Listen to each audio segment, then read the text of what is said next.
गुरु घासीदास को वंदना अमरदास प्रणाम।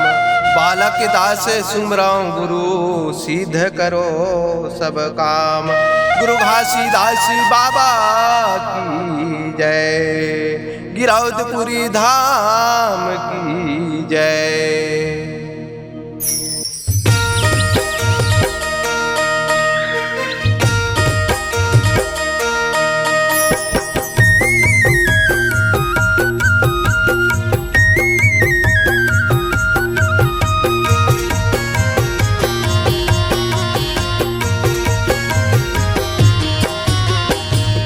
गिरौदपुरी के चंदन माटी महर महर में हावा थे।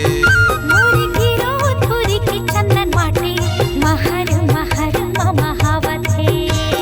सदा के झंडा बाबा के निशानी, सदा के झंडा गुरु के निशानी, लहर लहर लहरावा थे। मोरे गिरौदपुरी के चंदन माटी महर महर में हावा थे।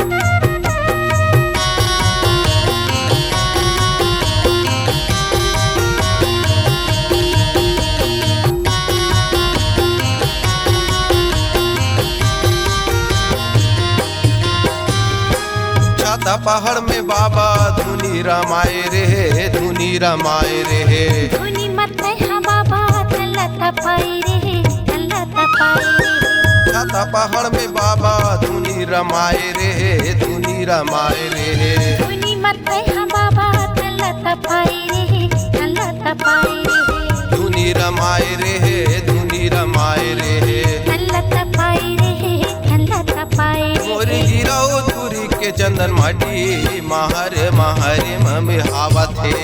मोर गिरौदपुरी के चंदन माटी महर महर में हावा थे।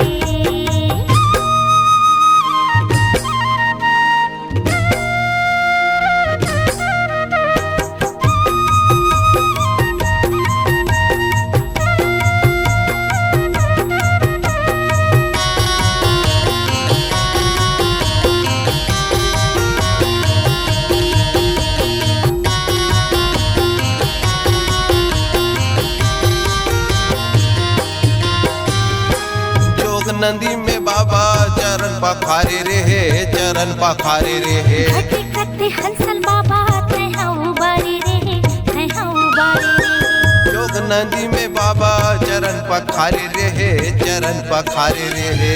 खटे हंसल बाबा तैहा उबारी रे, तैहा उबारी रे। चरण पखारे रे, चरण पखारे रे। तैहा उबारी रे, तैहा उबारी रे। मोरे गिरौदपुरी के चंदन माटी महरे महरे में हावा थे। मोर गिरौदपुरी के चंदन माटी महर महर में हावा थे।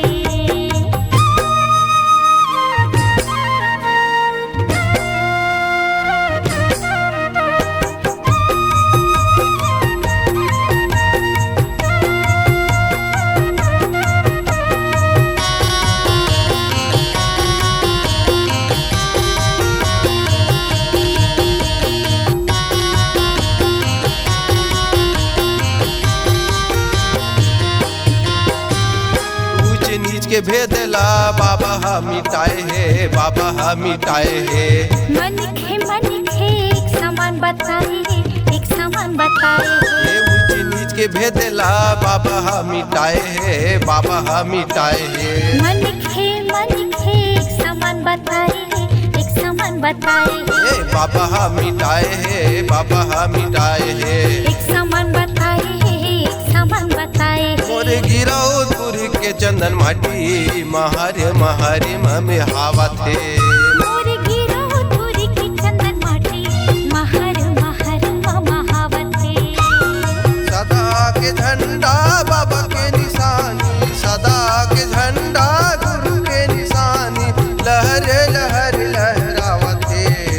मोरे गिराओ तुरी के चंदन माटी महार महार मम